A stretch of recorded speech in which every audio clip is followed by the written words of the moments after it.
Hello everyone, how are you doing? This is MD Tech here with another quick tutorial.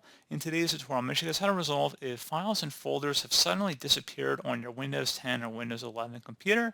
So perhaps you're just browsing around and maybe some of your files accidentally have been deleted or are missing.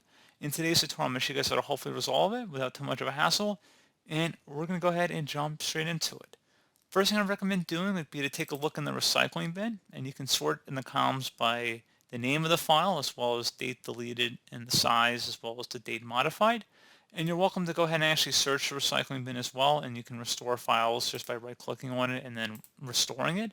So pretty straightforward on that. That's the first thing I'd recommend taking a look into.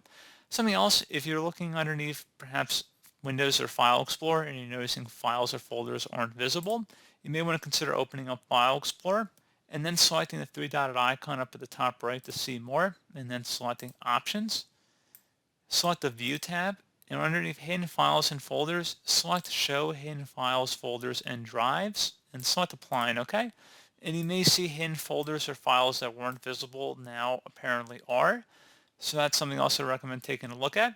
Something further we can check into would be opening up the search menu, type in security. Best match if you're using Microsoft's Windows Security as your antivirus, you may want to go ahead and open that up here.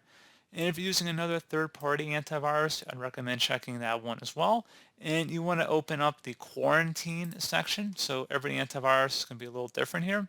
So I'm going to go underneath Virus and Threat Protection. And then if you go down underneath Virus and Threat Protections and select Manage Settings, underneath current threats, if you select protection history, you should see a list of items in here. If there were anything in the quarantine, you could select the icon next to it, the message, and underneath actions, you could remove or empty from the quarantine from there.